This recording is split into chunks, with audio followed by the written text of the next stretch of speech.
All right, so here's the 72 Skylark and the story about how I got had.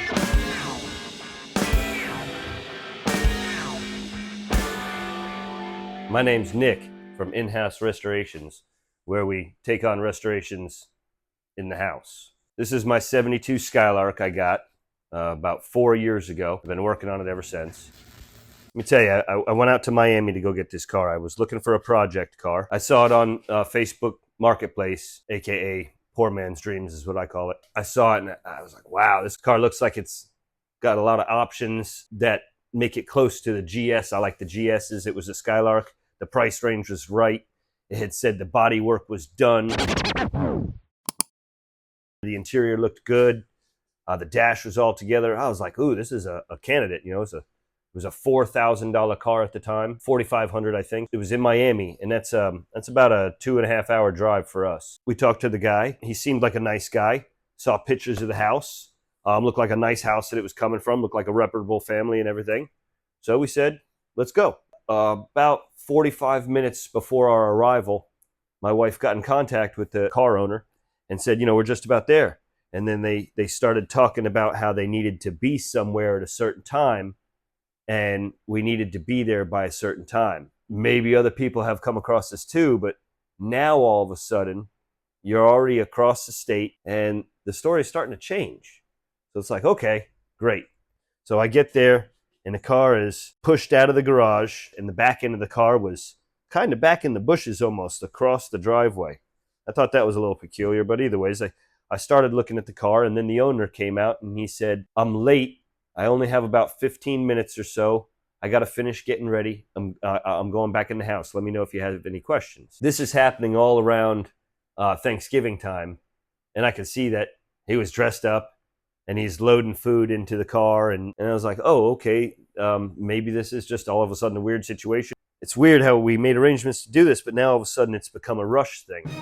So we took a good look at the car as best we could in the time. Next thing you know, the guy comes out and he says, okay, I got to leave. You know, let me know if you want the car or whatever. And I'm thinking to myself, you know, we're all the way from across the state. This isn't something I want to go back and forth on a bunch of times. And it was just when we were starting to sniff out some of the problems that this car had. We didn't notice anything that was so important it was a deal breaker yet.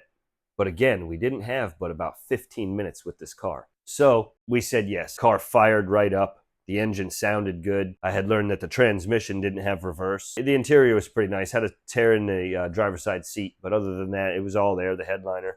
So I said, sure, let's do it. We loaded up the car into a hauler and took it home. So we get the car out of the trailer, and right off the bat, when the car was coming out of the trailer, I noticed something wrong with the bottom of the rear quarter panel. The lip on the bottom had no pinch welds on it. And they're supposed to have welds in that area. You can see them. It looks like a little eraser head dot. Uh-oh. So we started looking at it, realizing that the quarters had been reskinned. And that was like the bombshell. It was like, oh no. That's why there's no rust on the bottom of the quarters and the bottom and around the wheel wells, because it's been reskinned. So my heart just sunk, and I said, oh no. I started noticing the body filler. You could see it in the light better the more I looked at it. Thought to myself, uh-oh, we're in. So I get the trunk open, and the trunk looked pretty good. Then I got underneath the trunk on the other side, on the laying on my back, and the trunk looked pretty good from the bottom. But I started noticing pop rivets. And then I looked at the top of the trunk, and I couldn't see any pop rivets. And I went to the bottom of the trunk, and there was pop rivets. What they had done was they had taken an aftermarket trunk replacement panel and just put it on top of the old trunk panel and just double stacked it. And body fillered the edge and did a nice job of the aqua spatter and called it good. Might have been one of the reasons the car was drooping so low in the back. I had stacked double layers of metal and body filler. It was heavy. So realized we got had. So that's never happened before. Normally we have enough time to look at something and we make good decisions. But I just had to have this car. Here we are going through it the only way I know how, straight through the middle.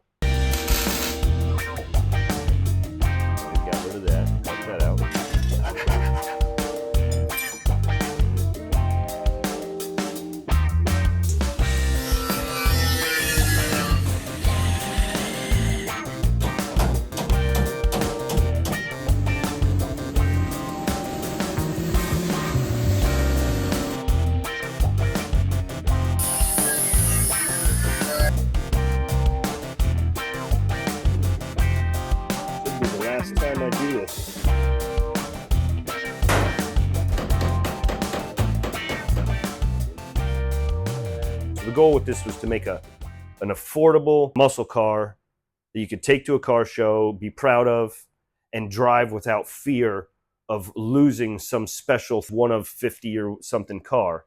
It's just a Skylark, and of all things, a 72. Like this hood. This hood is just a Skylark hood. I'll talk about that in another video, but yeah, we fabricated this hood. So lesson learned, you know, next time, don't ever be rushed into buying something. Don't buy a car in the rain. Don't let shiny fool you. Maybe create some sort of a checklist, like a legitimate checklist. And if there's any red flags, trust your instinct, your own brain telling you, hey, something's up here. Well, thanks for watching and learning a little bit more about this car. We'll see you on the next video.